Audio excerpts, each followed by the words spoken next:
बराह कर्म यहां से चले जाएं।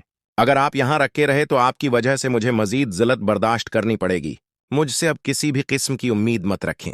वैसे भी शवहर और बीवी का उस तरह सबके सामने एक साथ खड़ा होना अच्छा नहीं लगता।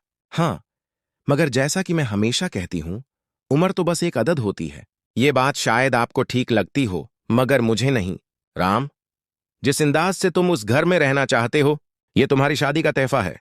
मेरी शादी का तहफा? हाँ, मैं तुमसे बहुत मुतासिर हूं। मेरा मतलब है, जितना उस्मान ने तुम्हारे बारे में बताया है, उसे सुनकर लगा कि अगर शादी हो तो तहफा देना तो बनता है। वैसे भी उस तरह का दर्द हर किसी के नसीब में नहीं होता। और हाँ, हानिया, जैसे ही बुरहान कपड़े बदलकर वापस आएगा, वो ये सब देखकर हैरान रह जाएगा। वो सवाल करेगा कि कपड़े क्यों बदले गए। तब उसे साफ साफ कह दिया जाएगा कि उसके साथ खड़ा ना हो, क्योंकि शौहर और बीवी का उस तरह एक साथ खड़ा होना सारा को बिल्कुल पसंद नहीं आएगा।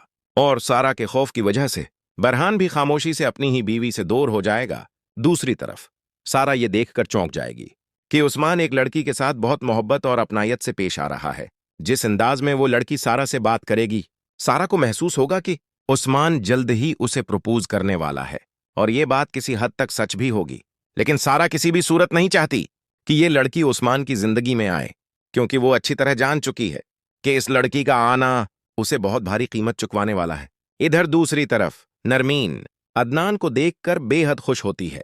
वो खुद को बहुत खुश नसीब समझने लगती है। उसे लगता है कि अब उसकी जिंदगी बदलने वाली है। लेकिन जैसे ही अदनान कमरे में दाखिल होता है, वो नरमीन को सख्ती से बस्तर पर धका दे देता है और सर्द लहजे में कहता है, इस घर में जैसे चाहो वैसे रहो, लेकिन मैं तुम्हें अपनी बीवी के तौर पर कभी कबूल नहीं करूंगा। ये अल्फाज नरमीन के दिल में किसी खिंजर की तरह उतर जाते हैं। उसकी सारी खुशियां, इसके सारे ख्वाब एक ही लम्हे में टूटकर बिखर जाते हैं। और यही वो लम्हा होता है जहां से इस कहानी का असल दर्द शुरू होता है।